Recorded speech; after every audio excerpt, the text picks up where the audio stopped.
Total ban o i-regulate lang? Yan po ang tinalakay ngayon sa Kamara kaugnay sa lumalalang issue ng online gambling sa bansa. At live mula sa Kamara, nasa frontline ng balitang yan si Mobile Journal Amy Atienza. Amy, ano ba ang napagkasunduan dyan sa hearing? Ruth, suportado raw ng Department of Economy, Planning and Development ang anumang magiging desisyon ng Kamara tungkol sa panukalang mag-regulate sa online gambling.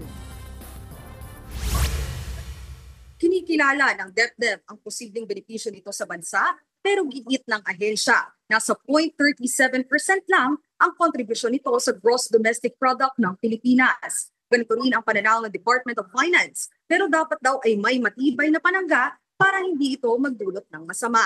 Sa ngayon, pinagtutuunan na raw ng pansin ng National Bureau of Investigation ang pagsugpo sa masamang epekto ng online sugal, partikular sa mga kabataan.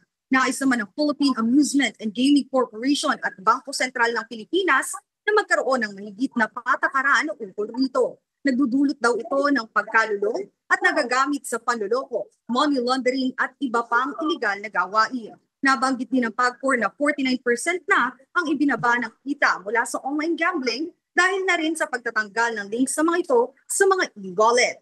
Agosto nang ipag-utos ito ng BSP.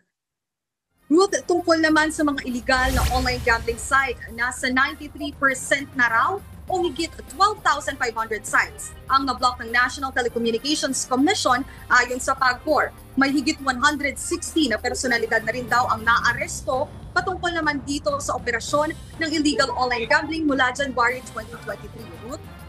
Yan po ang Express Report ni Mobile Journal Amy Atienza. Mga kapatid, Ruth Cabalco, para sa mabilis na pasada ng mga balitang dapat niyong malaman, mag-follow at mag-subscribe sa social media pages ng News 5.